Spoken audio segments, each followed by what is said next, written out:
Graça e paz, meus amados. Que Deus abençoe poderosamente a vida de cada um de vocês.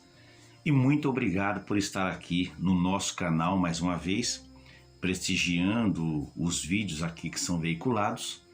E desta vez vamos direto ao ponto.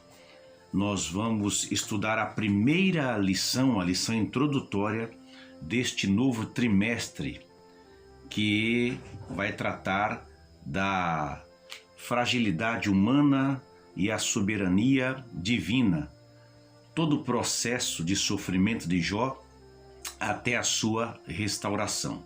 Eu espero que vocês possam ser muito edificados nesse trimestre, porque a questão do sofrimento é uma questão que envolve também muitos pontos filosóficos e inclusive nós vamos, através da palavra de Deus, desmistificar muita coisa que hoje é tratada como coisa superficial. Vamos procurar nos aprofundar mais nessa lição e também mudar muitos dos nossos conceitos referente ao sofrimento do cristão, porque muitas vezes o que nós temos visto são muitas denominações triunfalistas e deterministas dizerem que você não pode ser tocado, que nós somos intocáveis, somos a menina dos olhos de Deus, que ninguém pode nos afrontar. Será que de fato isto é verdade frente à palavra de Deus, sobre o prisma da palavra de Deus?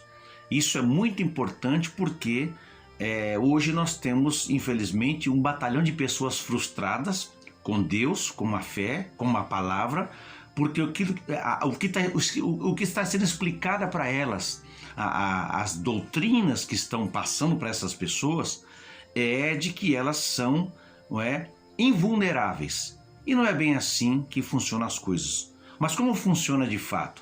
É o que nós veremos nesse trimestre. Esta lição introdutória, ela vai dar apenas um panorama geral sobre o livro de Jó e desta personagem também principal, que é o próprio Jó. E nós vamos veicular esta lição no dia 5 de julho de 2020, a lição de número 1. Para começar, nós vamos citar aqui o texto áureo e a verdade prática e também deixar a referência da leitura diária para que você possa pausar o vídeo, fazer a leitura diária e então vamos dar aqui um panorama geral. Eu costumo dizer, gente, que este panorama geral, ou os nossos vídeos aqui de Escola Bíblica Dominical, eles são apenas um subsídio, são apenas um complemento para que você possa, provavelmente, e espero que isso aconteça, agregar valores ao seu estudo bíblico. Eu costumo também dizer que nós vamos apenas doar um tijolinho para a sua construção e eu espero que você possa absorver alguma coisa que seja útil para a sua lição, tanto você professor como para você aluno. Eu costumo dizer que eu vou ser sempre aluno porque a palavra de Deus é inesgotável. Nós não conseguimos atingir o ápice ou o máximo daquilo que ela nos ensina ou traduz, mas temos o suficiente para a prática da nossa vida cristã. Tem um pastor amigo que diz assim que a palavra de Deus é como um balde pequeno que vai ser descido num poço fundo e a corda é curta, não é? Estamos sempre aprendendo porque ela é nova a cada manhã. O texto áureo vai dizer assim, está lá em Tiago capítulo 5, versículo 11, eu vou deixar a referência bíblica e ele diz assim: eis que temos por bem-aventurados os que sofreram. Ouvistes qual foi a paciência de Jó e vistes o fim que o Senhor lhe deu, porque o Senhor é muito misericordioso e piedoso. E a verdade prática, e quando se diz verdade prática, estamos dizendo da prática da vida cristã, ela diz: o livro de Jó não é apenas uma preciosidade da literatura universal, mas, sobretudo, uma poderosa resposta de Deus para as grandes questões da vida. E a leitura bíblica em classe, ela está em 3 referências bíblicas. A primeira em 2 Timóteo, capítulo 3, versículo 16. A segunda em Ezequiel, capítulo 14, versículos 14, 19 e 20 e Tiago capítulo 5, versículo 11.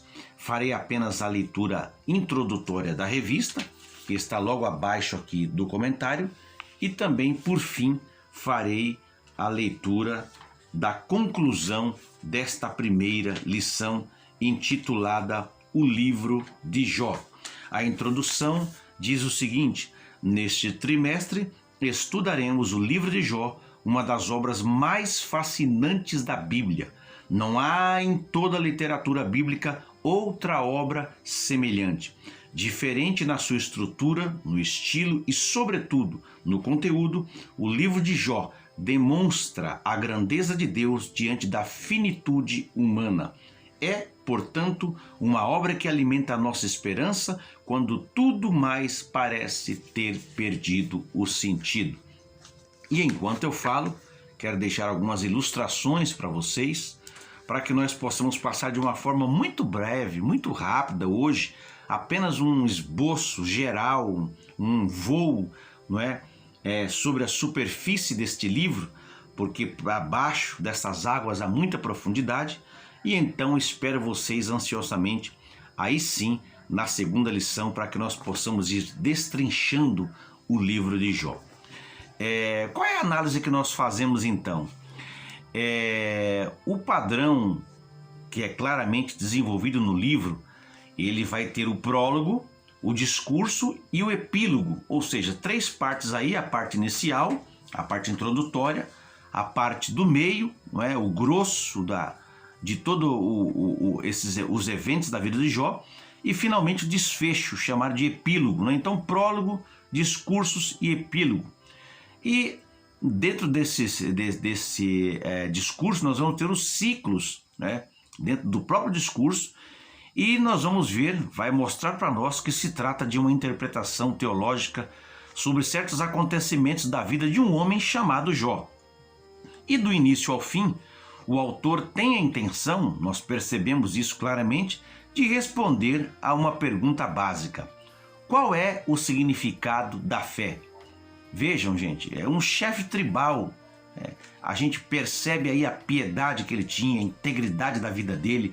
Até o próprio Deus, ele deu aí testemunho de Jó. A gente falou um pouco sobre isso também no vídeo passado. Eu espero que você possa ver esse vídeo também, bem interessante, intitulado As 7 Provações de Jó. E você vai ver como era Jó, como ele foi abençoado por Deus com uma prosperidade terrena tal que, conforme diz lá no primeiro capítulo, versículo 3, ele se tornara o maior de todos do Oriente, ou de todos os homens do Oriente. Porém, subitamente, Jó experimentou uma reversão completa da fortuna. Ele foi vitimado por uma série de grandes calamidades, tendo sido privado de todas as suas possessões e dos seus filhos. Leia o capítulo 1, do versículo 13 ao versículo 19, como em fração de minutos ele recebeu tudo que foi de notícia ruim dos seus empregados que haviam escapado do malefício que se abatia sobre o seu patrimônio, sobre os seus filhos, sobre os seus empregados, e de que quando um terminava de falar, o outro já começava, estando o primeiro ainda falando. Depois o seu corpo ficou coberto por uma enfermidade repulsiva, está lá no capítulo 2, versículo 7. E aí surgem 3 personagens, 3 amigos que vieram ostensivamente para consolar a Jó, mas eles estavam insistindo em que o sofrimento era um castigo contra o seu pecado e que, portanto, o seu único recurso era o arrependimento.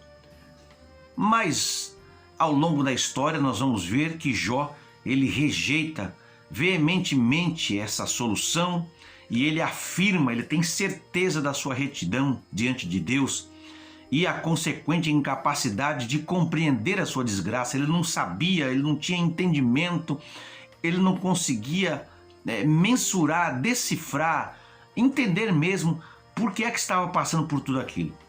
Depois surge uma 4ª personagem, um outro amigo, que é o Eliú, e esse Eliú sugere que Jó estaria passando por uma disciplina amorosa enviada por Deus para impedi-lo de cair em outros pecados. Essa interpretação também foi rejeitada por Jó, e finalmente Deus responde às repetidas solicitações de Jó para uma explicação direta sobre os seus sofrimentos, não por uma justificação de suas ações, porque Deus não tem obrigação de se justificar ninguém, né? Ele é Deus, nem por qualquer solução intermediária, mas por sua apresentação pessoal. Deus agora vai revelar para Jó, ou vai se revelar para Jó, quem realmente ele é em sabedoria e poder. E isso é suficiente para Jó, né? Ele percebeu que Deus, sendo o que era, tinha de apresentar uma solução, e Jó então descansa na mesma pela fé. E embora o tema do sofrimento e da sua causa seja dominante por todo o livro, esse livro serve para o propósito mais lato que havia na mente do autor, né? Ou de quem escreveu este livro, mostrar que a certeza da fé não descansa nas circunstâncias exteriores, nem em explicações especulativas, mas no encontro da fé em um Deus onisciente e onipotente. Então isso é basicamente o que nós vamos ver ao longo de todo esse trimestre. E quem é o autor do livro de Jó? O livro de Jó não nos fornece qualquer indicação segura sobre a sua autoria ou sobre o tempo de sua composição. Embora muitos estudiosos hoje em dia falem sobre uma autoria exílica ou pós-exílica, por exemplo, aí nos séculos 6 ao 3º a.C., tradicionalmente a data tem sido atribuída aos tempos patriarcais, ou seja, no século 16 a.C., ou aos dias de Salomão, século 10 a.C. Então, basicamente este é o resumo do livro de Jó, que nós vamos ver ao longo desse trimestre, e também há uma pergunta na própria revista, não é? Esta pergunta está inclusive no tópico de número 3 e subtópico de número 3 também. Pode o homem compreender Deus? Nós entendemos que Deus pode ser compreendido a partir daquilo que ele revelou de si mesmo. Fora isso, como nós já dissemos, ficaríamos no tempo ou no campo especulativo. Mas os últimos capítulos de Jó, como diz aqui a revista, vão revelar, né? Jó vai ser impactado aí pela revelação divina, e ele então vai ter uma visão um pouco mais próxima de Deus, e ele mesmo vai dizer que eu te ouvi apenas de ouvir falar, mas agora os meus olhos te veem. O que diz a conclusão desta primeira lição? Nesta lição, apresentamos algumas informações básicas sobre o contexto histórico e literário de Jó. Quanto ao seu gênero, o livro é de natureza poética. Isto é importante para a compreensão da própria estrutura, como o livro foi organizado. Vimos que o livro apresenta princípios teológicos que transcendem o espaço e o tempo. Esses princípios são para todas as épocas e culturas. O que é demonstrado é que o conhecimento de Deus é o anseio de todo ser humano. No restante, meus amados, porque os justos sofrem, existe bondade desinteressada, como tem no capítulo, no tópico 3 aqui, nós vamos ver ao longo do trimestre, e então nós vamos deixar para ter um encontro com vocês aí no próximo vídeo e na próxima lição, tá bom? Então foi um vídeo aí muito curtinho, de apenas 15 minutos. Eu espero que vocês possam, de fato, ser canais de bênção também, para aprendendo com essas lições aqui, ouvindo as nossas aulas e as aulas de tantos outros irmãos que estão ministrando aí nas redes sociais.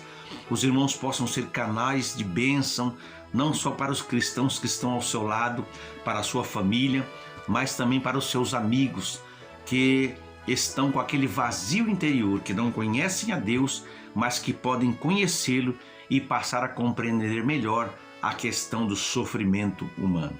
Gente, Deus abençoe a todos vocês, um abraço, e que vocês possam ter uma semana muito abençoada debaixo da graça de Deus. E lembrando, que vocês possam também, quem não é inscrito ainda, se inscrever em nosso canal, fortalecer aqui, dar uma força para a gente, curtir os nossos vídeos e possam também ativar o sino de notificação para que a cada vídeo veiculado você possa ser notificado, possa receber a informação. Também compartilhar nas suas redes sociais e convidar mais amigos para fazer parte desta roda de aprendizado. Um abraço.